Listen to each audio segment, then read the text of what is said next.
I'd like to change this up a bit and say, in the words of Joan Rivers, like, can we talk? And maybe with that as a launching off pad, we could like talk about our vision. And what I'd like to do with our panel is turn that vision question just around a little bit and say, well, first of all, where's Peter Block? Where is he? He's in the back. Did he leave? Peter. Pedro, they want you here. Our panel takes issue with your panel. Actually, with you, Peter. Because Bring it on, bring it on. What do you want to talk about? you said it's a good thing that BK is not producing more tool books. Ah. And I want you to know, our panel thinks tools are really important. And we give them to businesses all over the world, so there. I have one response. God bless you. I think that third wife's been teaching him a thing or two. So, I'm curious about how we in the business piece walk our own talk or teach others to walk our talk. And maybe that's a way we can converse across the panel. So how do you walk your talk? You have to say it that way, too. Well, it depends on what I'm talking about. Around this. Yeah, around leadership, we've tried to create a culture within our organization that models the principles and practices of servant leadership. We're not perfect, but we believe it's a higher form of leadership. And it began generations ago with our founder and continues today into the third generation of leadership, where we fundamentally believe that leadership really matters. We think everything rises and falls on leadership. We think it's true in churches and homes and schools and governments and countries and nations and in the world. And we think the highest form of leadership is to serve. Now, to serve in strategic ways. And we try to practice that, and we try to model that, and we try to select men and women who understand that, and we try to teach it to the emerging leaders. And it's a lifelong journey for us. And do you walk it at Chick-fil-A? We do our very best. Yes, I do my very best. I do my very best. Somebody was talking to me earlier. Those are the type dragons I think we have to slay every day. One of the principles in our leadership model is to embody the values, is to walk the talk. And we're not perfect, but we have to put a good faith effort, because we believe that people always watch the leader. And if they don't believe the leader is at least putting forth good effort, then trust is eroded, leadership is eroded, and ultimately forfeited.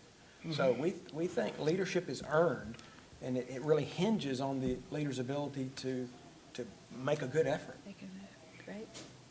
Sharon, I know you walk your talk. So I don't know about walking my talk, but what I do know is that we spend, 50% of our waking hours at work or more? Many of us.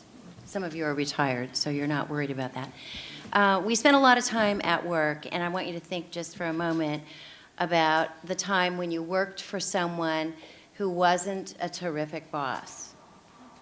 Who wasn't a terrific boss. Have you got that in your mind? Everybody had one of those.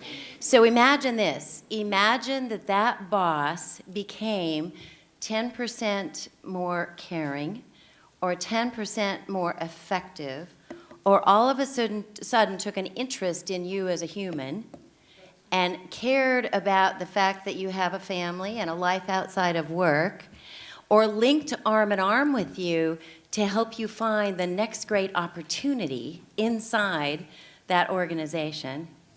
So you got that in your mind? That boss all of a sudden became just 10% better. What would that have meant to you? What would that have meant to the 5 or 6 or 10 people that reported to that person?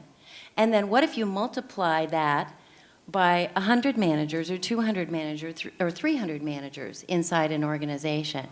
So I'm kind of drawing this back to the question about creating a world that works for all, since we spend a lot of time in the world of work. My belief is that's one place that we can make a difference. And I think the people on this panel, and by the way, Ken Blanchard, I've sold way more of your books than my own. We all have. So where's the commission?